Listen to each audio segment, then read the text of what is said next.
Hello guys, Christmas ഒക്കെ ആവാല്ലേ, അതുകൊണ്ട് ഞങ്ങൾ ഇവിടുത്തെ സാധനങ്ങളൊക്കെ വാങ്ങി.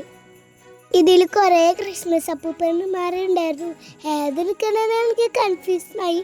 എന്നിട്ട് ഫുള്ള് അത് എനിക്ക് ഇഷ്ടപ്പെട്ടതൊക്കെ ഞാൻ എടുത്തു കിട്ടും. ഈ കളർഫുള്ള് ആയ ക്രിസ്മസ് അപ്പൂപ്പന്മാരിനെയാണ് ഞാൻ എടുത്തത്. പിന്നെ ഞാൻ നോക്കിയത് സാന്താക്ലോസിൻ്റെ വകംപാടിയായിരുന്നു. എന്നിട്ട് ഞാൻ ആ ക്യാപ്പ് ഒന്ന് വെച്ച് നോക്കി. ക്യാപ്പും ആ സാന്താക്ലോസിൻ്റെ വകംപാടിയും അതൊക്കെ വെച്ചപ്പോൾ ഞാൻ ശരിക്കും ഒരു ക്രിസ്മസ് അപ്പൂപ്പൻ ആയി മാറിയിട്ടു. എനിക്ക് നല്ല ചെടി കണ്ടു കേട്ടോ. യേശുവി നമ്മളെ പൈതലാണുനി, യേശുവി സുന്ദര സത്മനാണുനി. പാട്ട് ഇഷ്ടമായോ? മുഖംമൂടിയും തൊപ്പിയും സാന്താക്ലോസിനുമായി ഞങ്ങളെ വീട്ടിലേക്ക് പോകണു. അത്രയല്ലോ ഗായ്സ്, ബൈ, ടാറ്റാ.